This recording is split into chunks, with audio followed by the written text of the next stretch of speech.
I am founder and creator of Redemption Mummas, a place where I am just so thrilled to be able to walk with women, help them to heal deep wounds. Done a lot of that in my own life and continue, and also to help them reclaim personal power and unlock God-given destiny. And that has been such a joy, such a thrill, such an honour to journey with women in that space that I call heart healing. Heart healing is nothing new. It's something that's been going on forever and a day. But it's a little bit of a new concept in terms of walking and journeying and learning to listen to your heart. So welcome. This is the workshop today, the Come Taste and See workshop. This workshop I've been running now for a couple of months, and the purpose of this is to give you a little bit of a taster, a little bit of a, come suck and see what heart healing is about. It's a concept that comes from the journey of really diving in, listening to your heart and giving it permission to have a voice, to be heard, and then to be healed. If we start to listen and we start to connect, it's amazing what you hear. And it's that still small voice, that still sweet small voice that is always speaking, always talking, always wanting to connect with us and to guide us and lead us. And I want to talk a little bit more about that today. So for me, I've been on a journey of heart healing, in an intentional, deliberate way, probably for 20 odd years now. I'm in my 60s, and it was in my 40s that I had to do something different to what I'd been doing.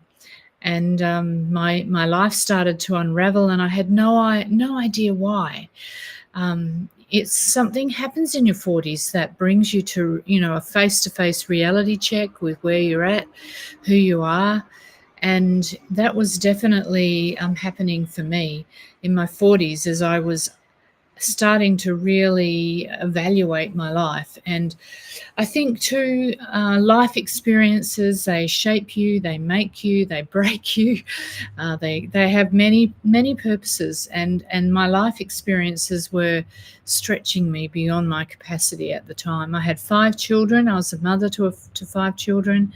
I was married to Cole, my husband, still married, and very thankful, giving thanks to God, his grace, as we've journeyed through difficult times. But, we had it all. We had, in my 40s, we had a beautiful home. We lived in a country town. We moved to the city. We lived on a house on the river. We had a big boat. We had all the stuff, we had all of the stuff that you kind of think, wow, that's pretty cool. Look what we've got. And it's not that we were prideful and proud about that, but the things give you a sense of identity, and they give you a sense of enjoyment as well. However, it just wasn't enough. Those things weren't filling my heart. They weren't giving me the fulfillment that I really thought that they would. Not just the things, but my marriage and my family, 5 beautiful children. So, why wasn't it enough? What was going on that these things that I could enjoy and I was blessed to enjoy just weren't enough for me in those seasons? And so I started to really question, sorry, I'm getting distracted here, excuse me a minute, bit of gust of wind blowing my paper around. I started to really question myself, and I was crying out to God, like, seriously, God help me, God help me, get me out of this mess. And did I need to get out of my marriage? I couldn't get out of having 5 children. That was way too late. All of these questions, they started to ruminate, and I was crying out to God about my pain, my frustrations, my relationships. And, it took me a little bit, but then I just heard that still small voice say to me, just give me all of that. Give me all of that. Give me the grumblings and the complaints about your marriage, about your family. Give it to me. And while that sounded like a really good move, because I wasn't managing it too well, I didn't expect the next piece. And that was, and now let's you and me talk. Let's you and me talk and start to really listen to what's in your heart, what's happening at that deeper level. As I did start that journey, and as I started to open myself up to mentoring and to journeying with others who were walking the same journey and pursuing the same things, there was a group of maybe 4 of us mothers who were just hungry to see our children, even if we were never going to enjoy the freedom that our hearts desired. We were seeing our children just getting locked up and punched around and hamstrung and obstructed, and really being able to step out into all that we could see their potential was.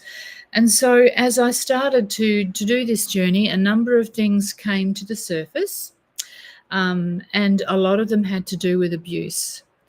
I didn't fully realize, I wasn't fully aware at the time, but there had been sexual abuse in my life.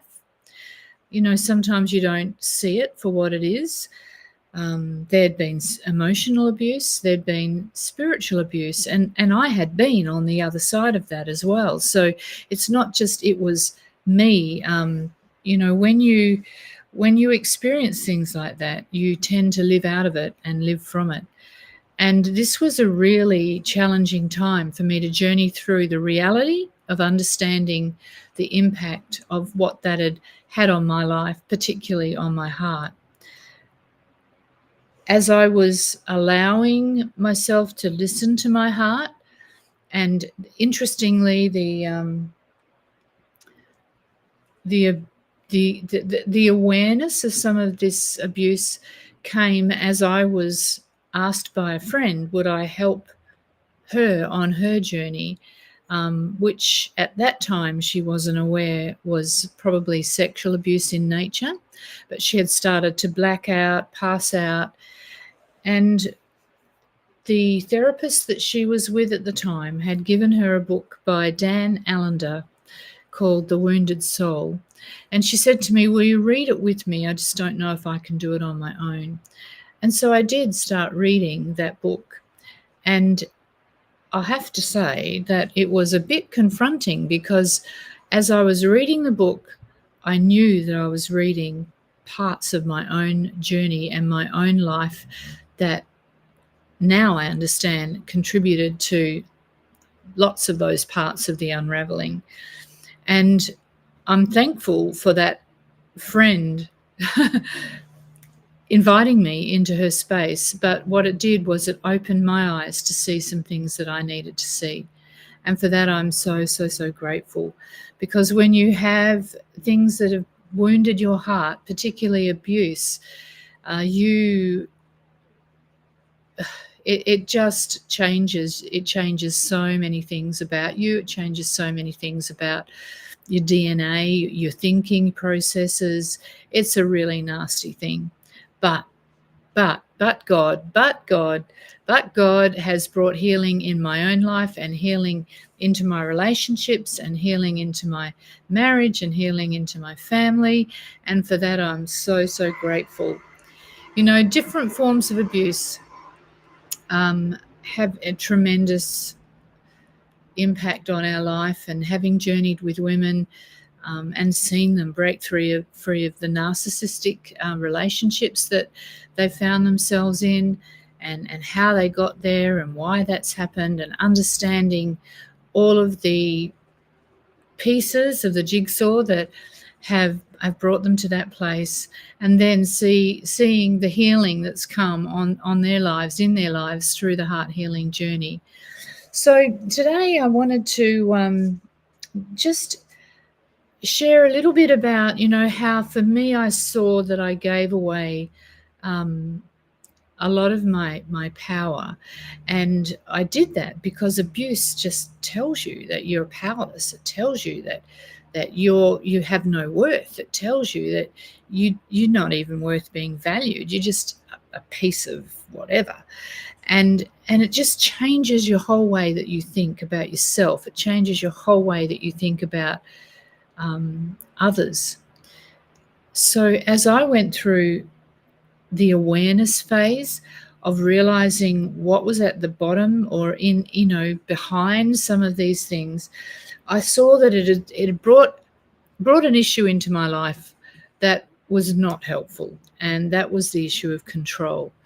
When you have experienced abuse, whether it's sexual, emotional, spiritual, there's different forms, then you do feel very disempowered. And so you think that you've got to control everything around you, everyone around you. And so that was becoming a big deal for me. I was giving away, I'd given away my power, and then here I was trying desperately to get it back. And so I was controlling my life. I was controlling my circumstances. I was controlling the people around me. I was always planning. I always had to have like A plan, B plan, get out of jail plan. I was not able to just live my life moment by moment and enjoying the moments as they came. I was always finding myself manipulating, trying to get this person to do this so that this could be done and that could happen. And I didn't see the damage that it does in relationships to be that manipulative, controlling person. I didn't understand where it had come from, that it had come out of my own abuse experiences, that it had come out of me feeling so vulnerable, so powerless, that the way that I had reacted and the way I'd responded was by taking power back and becoming controlling in my own life. I was always trying to create workarounds to get the results that I believed or felt that I needed and wanted. So as I've taken this journey and as I've embraced some of my own wounds and allowed healing to come into those wounds of abuse, sexual, emotional, spiritual abuse, as I've allowed and started that journey, it's been transformational. And so that little voice that said to me, all of these people that I was crying out to God about, crying out about my pain, crying out about my wounds, crying out about my frustrations. And he said, come and give it to me. Just lay it down. I'll take it. I'll look after that. But let's you and me talk. Let's come together and let's start listening.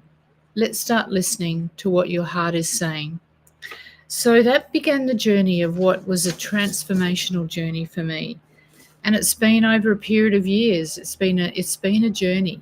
It hasn't been an overnight miraculous turnaround. It's been a lot of effort, and it's been willing to be consistent and continue on the journey, even when you feel like things are derailing you, when life is throwing you curveballs, when stuff's going on that's really pretty yucky and muddy and murky. Choosing to stay on that journey, that's been one of the most powerful decisions that I've made for myself. So as I said, it was in my 40s that I really started to unravel. And as that unraveling happened, I met a friend, and she was also walking a very similar life journey to me. But after not seeing her for a period of time and then reconnecting again, I was staggered to just see the difference, see the new place that she'd kind of come in her life. And in my eyes, it was remarkable, and I wanted some of that. Whatever she was drinking, whatever she was taking, whatever she was eating, I was like, oh, I'm going to be right there. So she shared a little bit about what she had been doing and how she had been encountering, really listening and letting the things deep inside of her and her heart come to the surface, to start to be healed and to bring healing to her, not to the people around her, but to her, and becoming what I would say was a beautiful woman, just radiating a new life, a new love, a new hope, a new peace. And that's what I wanted. I wanted to be reflecting beauty. I wanted to be reflecting goodness and love. I didn't like the fact that I felt like I was, critical, judgmental, controlling, all of these yucky things. I could see stuff going on. I could see that it wasn't all good, and so I'm so grateful for that encounter, and then following through. It was a courageous decision, and a decision that probably took me a little while. But as this woman came back into my life and I saw her on a more frequent basis, I knew that it wasn't just a fleeting a fleeting moment of transformation, that it was something that had really shifted. And so we all want to be that beautiful person that is loved and valued and treasured for who we are. And that was the cry of my heart, to just be, valued, treasured, and loved for who I was. I wanted to be the authentic me, the genuine me, the real me, not the me that had to put on, appearances and be seen by others to be something that I really, really wasn't. Because I already knew that living a lie was just too much hard work.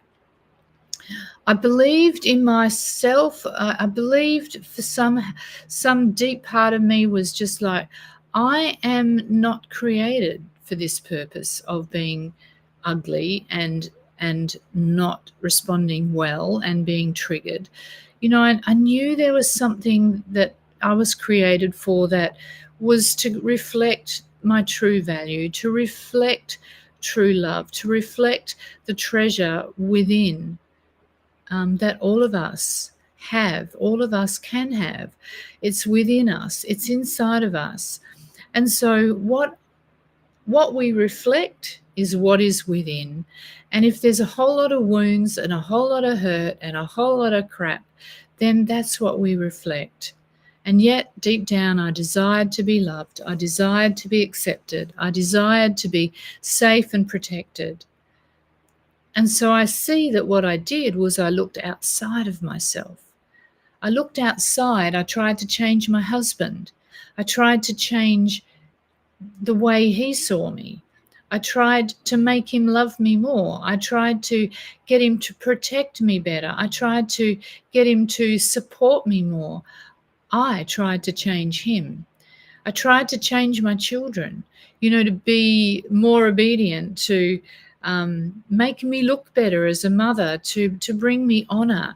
I tried to do things that would change them so I would feel better. I realized I had focused on the externals. I'd focused on the outside and not on the inside. It's what's within. It's what's within that is actually going to be revealed. It's going to be exposed. One day, in somehow, some way, it's going to come and the light will be shone on it. And for me, the light that was shining on what was inside of me, I was not liking. It was not a pretty picture. And I was darned desperate to do whatever I could. And that's the point, I think, when we come to that point that we're willing to do whatever it takes to let that transformation deep within us happen, then we're ready to get on the journey. So, what began for me as a heart healing journey was me working on things inside of me. Some were generational, some were lies, I believe, some were vows I'd made, some were triggers and wounds from abuse, as I mentioned before. And as I allowed the process to unravel and to reveal to me what needed to come to light, I was able to declutter, to get rid of a whole lot of stuff that just didn't need to be there. And that was beautiful. It was a beautiful journey, and it took some time. And then as I stepped into that journey and started to really get it established inside of me, the processes, the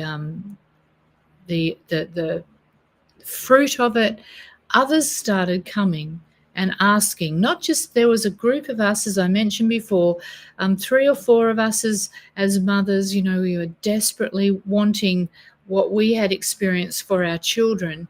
And as we came together, we started to work on each other's children. We were ministering and mentoring each other's children, and then they were bringing their friends, and other friends were coming. And so this beautiful connection kind of just organically evolved, that we were able to start reaching and connecting with others who also were hungry for heart healing, hungry to know how to bring healing into their own lives so that they too could be valued, treasured, and loved for who they really truly were and are. And then to be able to step into their destiny, step into their authority, step into the purpose and the plan that was laid out in the heavens for them even before they were born. So I want to share a little bit about what I learnt and what I teach and what that looks like. And so I'm just going to quickly get very savvy with technology again, and I'm going to share with you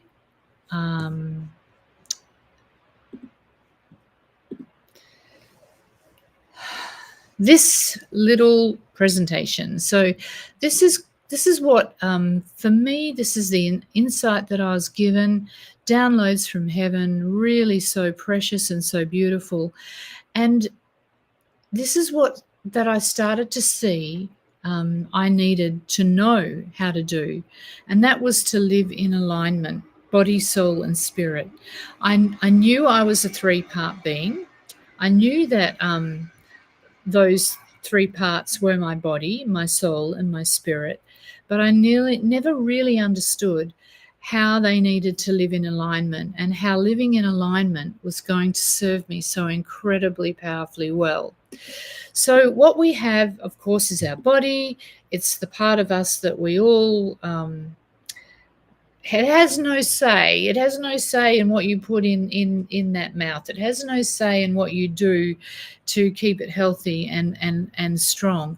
The body is just going to do what the soul and the spirit leads it and guides it to do.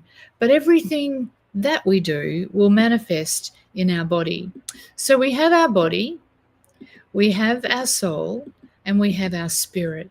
And these are like blocks that are separate entities, but when they come together, they all have incredible power to support and facilitate healthy, whole living. So your soul is this piece of you that is the part that takes quite a bit of managing. It's the mind, it's the will, it's your emotions, and it's your conscience. So just to break down a little bit more about that. Your mind, your thoughts. Did you know you have 60 to 80,000 thoughts a day? Dr. Caroline Leaf, a neuroscientist, she has some wonderful teachings that I've gleaned from and pruned through over the years, but this was quite mind-blowing to me, that how ever do I control my mind when so much is going on every day? 80% of the thoughts we have are negative, according to science. So to stay on the positive side of things is pretty darn brilliant if you're able to do that. And 95% of our thoughts are repetitive. We ruminate over and over.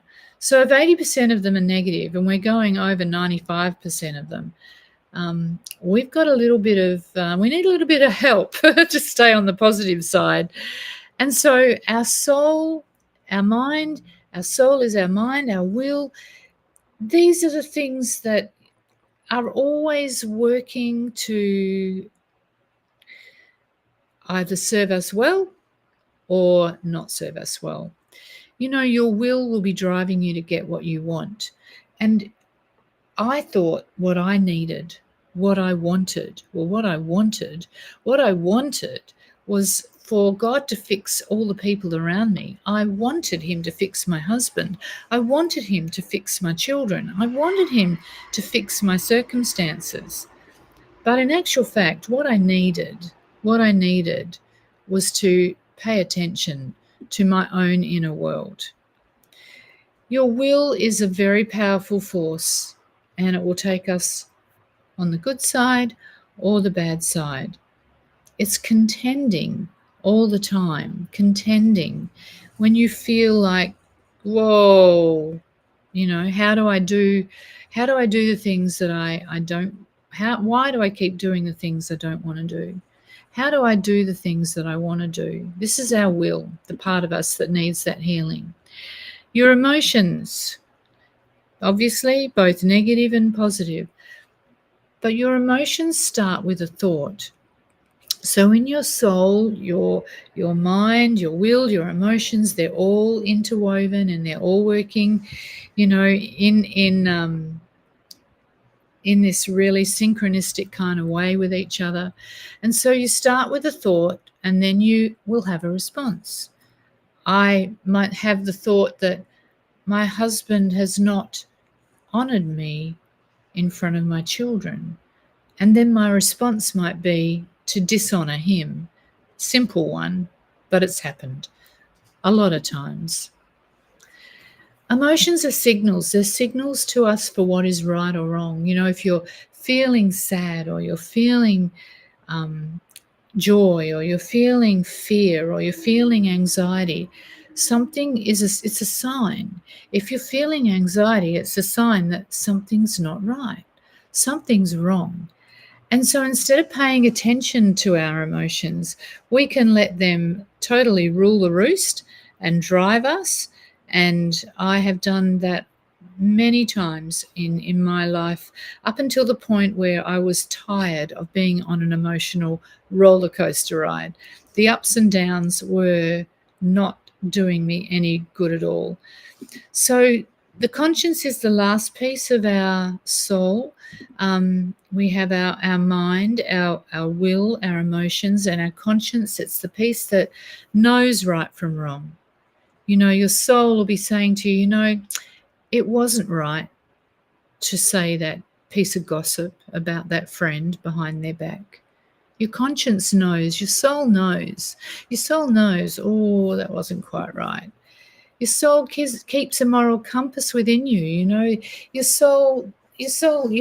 conscience is saying to you, you really like that other person's husband, but it's not morally a good choice to make. It's not a good moral decision. Your conscience will guide you.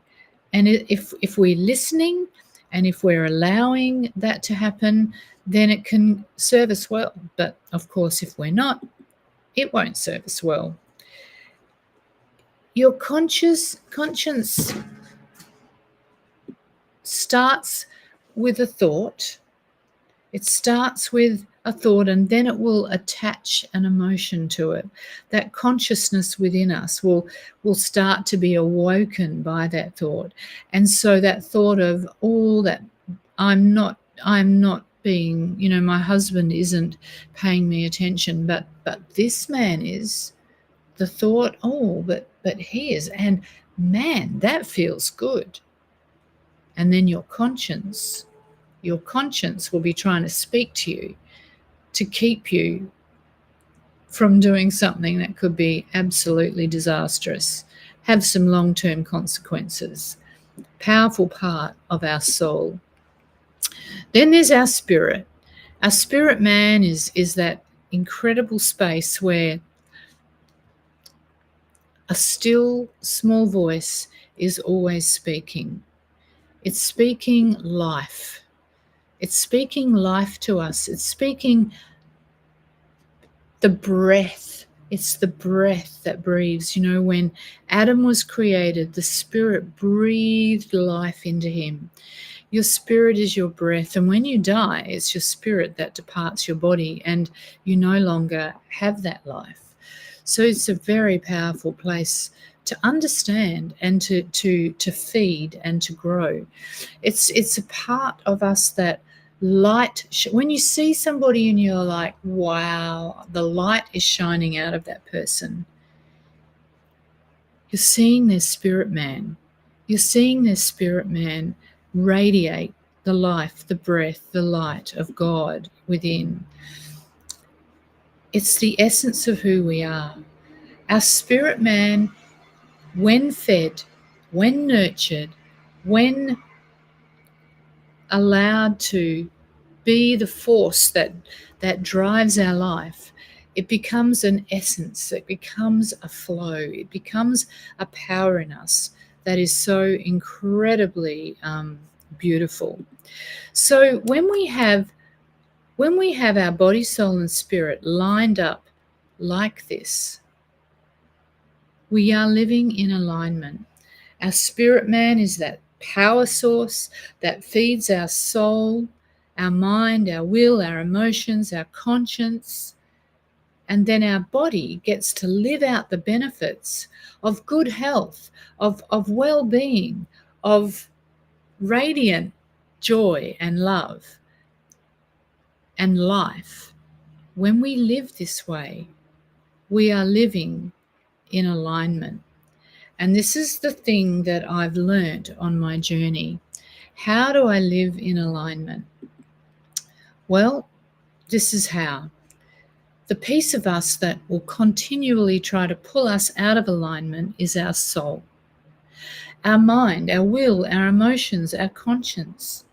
When we ignore our conscience, when we ignore that intuition, when we ignore that voice that's saying, don't do that, just don't go there, it pulls us out of alignment. When we let our mind just go racing and raging and out of control, it pulls our soul out of alignment. When our emotions are like a roller coaster and we're highs and lows and all over the shop, it's our soul being pulled out of alignment.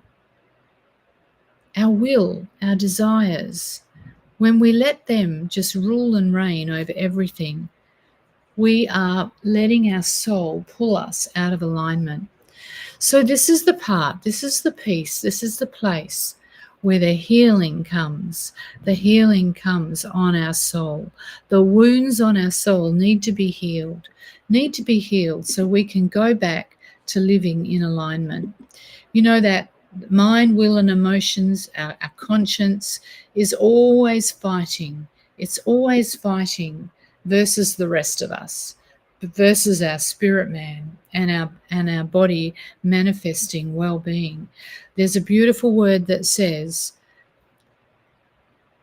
your soul, your as your soul prospers, so you will be in good health. Your health will be good as your soul is prospering, as your mind, your will, your emotions, your conscience is prospering. Prospering means doing fabulously well, doing fantastically good. So when we allow ourselves to come out of alignment, when we allow our soul to pull us out of that beautiful aligned space, we don't live in a way that truly reflects who we genuinely are. We don't live in our truth. We don't live in the freedom for which Christ has set us free. And so heart healing, The journey of heart healing is all about ministering to the soul, ministering to the mind, ministering to the emotions, ministering to the conscience, ministering to our will, speaking to it, speaking and calling it back into alignment, calling it, come back, you cheeky soul, come back, you naughty soul, come back, you thoughts, come back, you emotions. And that's the piece that will pull us out of alignment.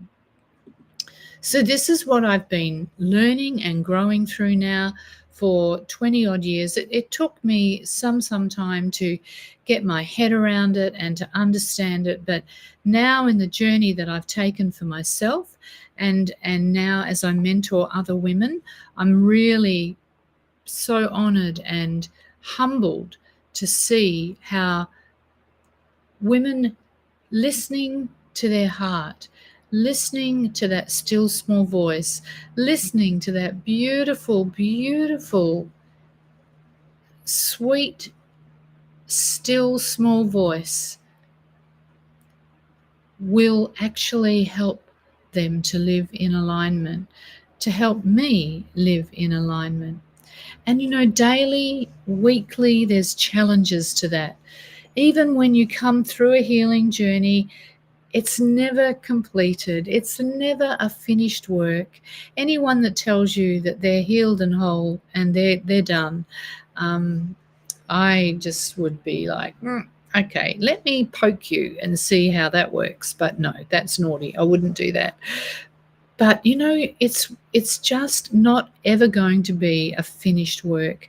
Our life circumstances change as we age. There are new challenges. There's new thoughts that come to our mind. There's new challenges to our emotions. There's just ever changing world that we live in. We are not able to just sit back and go, I'm a finished work, it's done. But it's learning to daily, weekly, monthly, yearly stay consistent in walking that path of staying in alignment, of walking that journey of body, soul, and spirit, just ponk, ponk, ponk, lined up. And how do you do that? You know, what are some of the strategies to do that? I've been using numerous different strategies over the years, and I constantly prune and glean from different beautiful other people that I see, wow, that's a really powerful way to powerful thing to add into my toolkit. And so I need to update my toolkit. I don't think I should share it just yet because I want to update some of the things that I haven't updated it for a few years.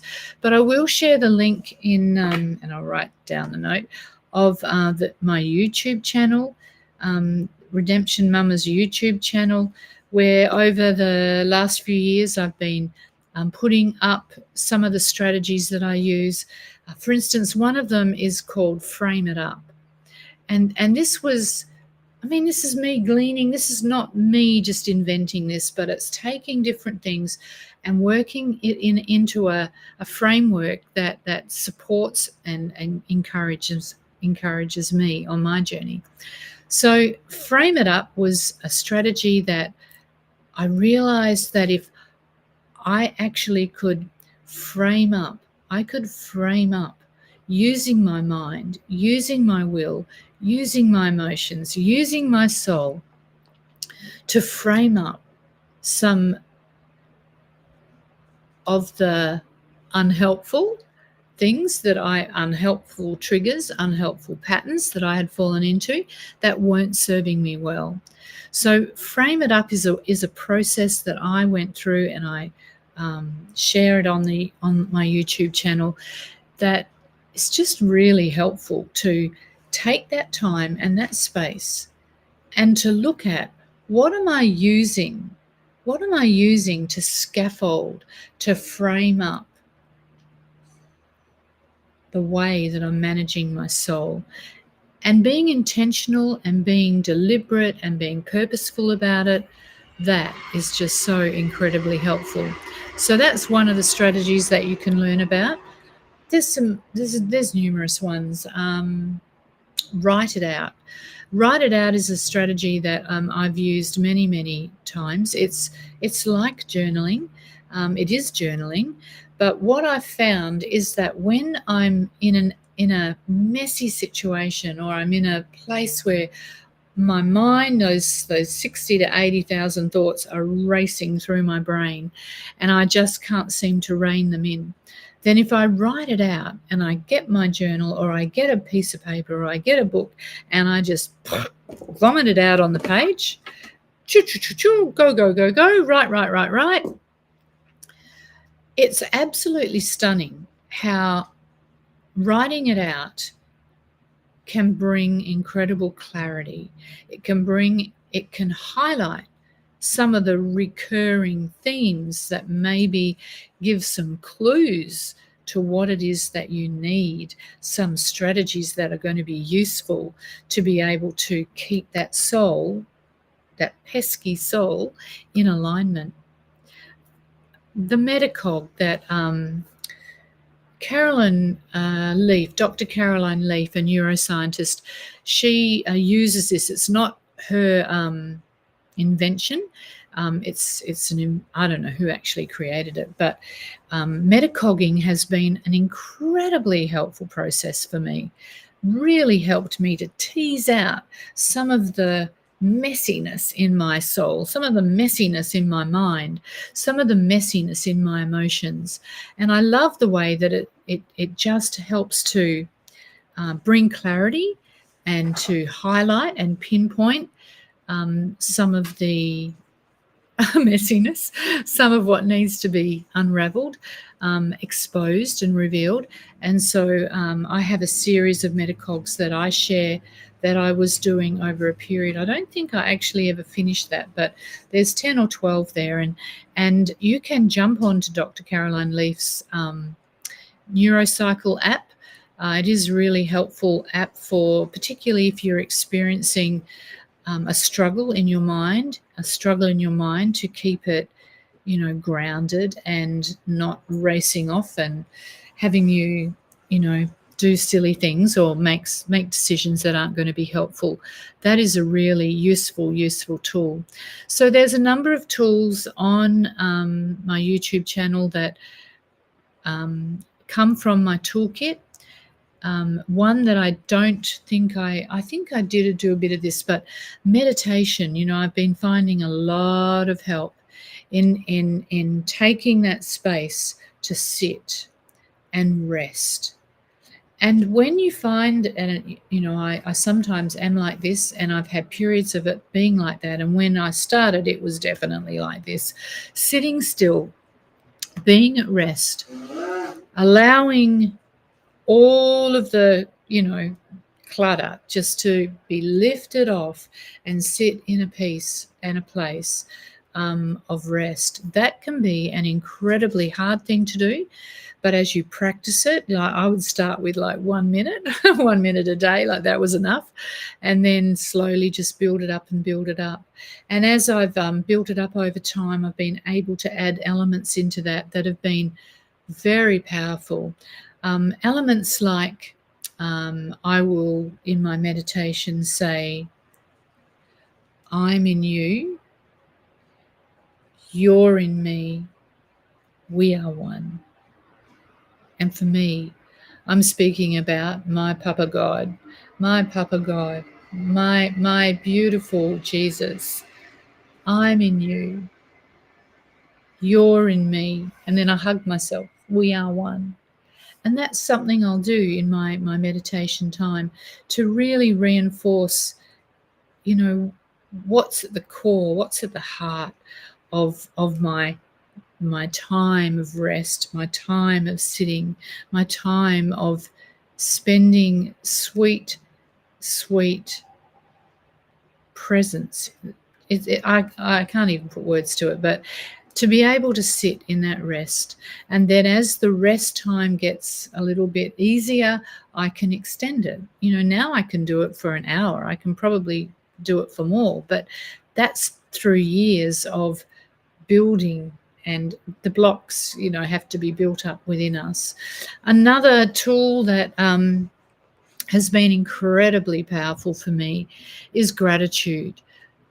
When I started doing gratitudes, I was in such a bad place that finding 3 things to be grateful for in a day it was just too hard. But I got down to very basic stuff. Well, I'm just glad I'm alive. I'm glad I'm still breathing, but at least it was something. It's a place to start. Now, when I'm doing gratitudes, I will easily come up with 10 in just a few minutes, but that's taken time. That's taken me time to build that up and to get to that space of finding the things to be grateful for and having them just flow over you in such beautiful awareness. And as we sit in that space of gratitude, it forces out fear. It forces out anxiety. It forces out the negativity. Interestingly, science is catching up with the Bible that says in all things be grateful, all things be thankful. Everything, it has a purpose, there's a plan, there's a God overarching that has a plan that we can't even figure out. But gratitude, science is now telling us that gratitude and anxiety cannot exist in the same space. In other words, if you're grateful, you can't be anxious. If you're anxious, you can't be grateful. They can't cohabit. They can't live together. So what would you rather be? Anxious or grateful? So it's a discipline. It's not even like you have to feel it. You just have to decide to lean into it. And it has this incredible power to shift our mindsets, to shift our thinking, to shift our perception of ourselves and of others.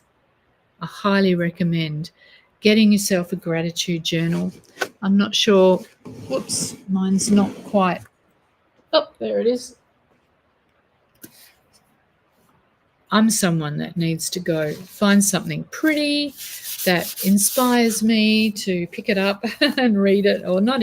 I don't even read it after I've written, but it's for me. I just do TY, TY, TY, which is short for thank you, thank you, thank you, because I want to express my gratitude.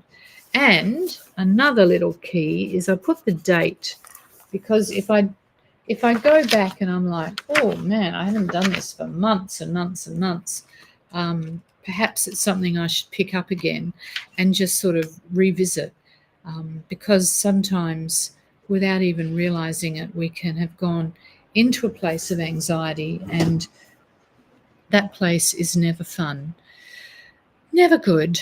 So today I wanted to share a little bit about my own journey, particularly the abuse that I experienced, sexual, emotional and spiritual abuse. And sadly, I'm far from alone. Many, many, many, many women have experienced this sort of abuse. And for me, it was, I would say, mild, but it still had a major impact on my life. And when I come across and I meet women and work and journey with women that have experienced sexual abuse, particularly at the next level, it's always, I'm just so amazed at how a bit of heart healing can start to really restore and help them to come back to know that they are valued, they are treasured, they are loved, they have worth, they can be the true, genuine, authentic, real, beautiful you that they were created to be. And that's my heart, always speaking into becoming that beautiful you, becoming that beautiful person that has just a large capacity to love on others, to love on people who are not even kind to you, to love on people that are, on the other side, or whatever side that might be. Knowing how to love comes from a place of healing. And I just want to finish by saying that when I was desperately crying out to God and wanting Him to change the people around me, to change my circumstances, to change all that didn't feel good and right for me, the very thing on His heart to change was me. And as I said yes to that and stepped into that journey, the change, the transformation, the work God has done, I am very, very, very grateful for. And I'm very honored and humbled to walk with others who are wanting to pursue that same journey. I've been mentoring women now for a couple of decades, and as I've stepped into it more and more, and now able to do it online and work with women all around the world, it is such a beautiful, beautiful thing. But we can't do this. One person do this. Two people do this. Half a dozen people do this. We need many, many, many of us stepping into that space, becoming the true, beautiful yous that you were created to be, the true, genuine, beautiful you, valued, treasured, and loved for who you really are. And as you step into that space, to then become that person that can speak into the lives of others. We can't speak out of a wounded heart. We can't speak out of a wounded life. We can only speak and bring life when we've experienced life that heals us from the inside out. So I just want to encourage you, if you're on this journey, I'll put the link to my YouTube channel. I put it down here. I tend to forget sometimes when I'm done. And my husband just got home, so I'll probably come back to it and do it in a little while. But take care, be blessed, ponder these things, and think, where are you at? And if you're at a stage where you feel like it's going to take forever, it's not. It's actually way, way easier than you realize. But if you're at a stage of like, yeah, I've been on this journey, and I want to take it to others, and I want to bless others with this, then just message me about the mentoring project. It's getting close, and I have 3 women. I'm only going to take 5 initially, because I don't want to be overwhelmed, and I want to give those people as much as I possibly can. And then when I'm able to increase that sphere of influence, because you bring in other people into this journey, then we just continue to grow. It just becomes exponential. So the mentoring project is coming up. I'm not running the Beautiful You project currently. I am just doing the free workshops and working with women doing heart encounters. So you'll see some previous videos where I've talked about heart encounters. On the YouTube channel, I have a bit of a little spiel about what a heart encounter is. And I have posted, by permission, some testimonies and stories that women have shared with me about their own heart healing journey. And some of these are incredibly personal things that aren't really to be shared in detail in terms of what happened to me and how I took myself through that. But they share their heart journey in terms of what has been healed, where they've come, where they are today, and what are some of the fruits of that journey in their lives. So I just want to encourage you to come taste and see. Come taste and see, what is heart healing? What is it all about? You can sign up for the Redemption Mamas Facebook group, and I offer some resources and some of my time if you want to take that up. You can come and jump into the Redemption Mummas Heart Healing Facebook group and jump on the YouTube channel. And what else was it? Oh, the Heart Encounters. The Heart Encounters are $95 US, about $130 odd Australian. It's an hour and a half session. And in that hour and a half session, it's amazing how much we can cover. And in that hour and a half session, which is videoed if you would like, if not, that's fine. But I share the video with you and the notes that I take as a summary so that you can start to learn how to apply some of these strategies into your own day-to-day living and your own day-to-day life. So take care, be blessed, and reach out when you're ready, if you're ready, to take that heart healing journey. And if you're interested in the mentoring project, I have a couple of, I have 3, I think, interested people registered. So there'll be space for a couple more. I'll be kind of writing a synopsis of what that will look like and how it will run in the next week or so. Take care, be blessed, love you very, very much, and most of all, I love Jesus.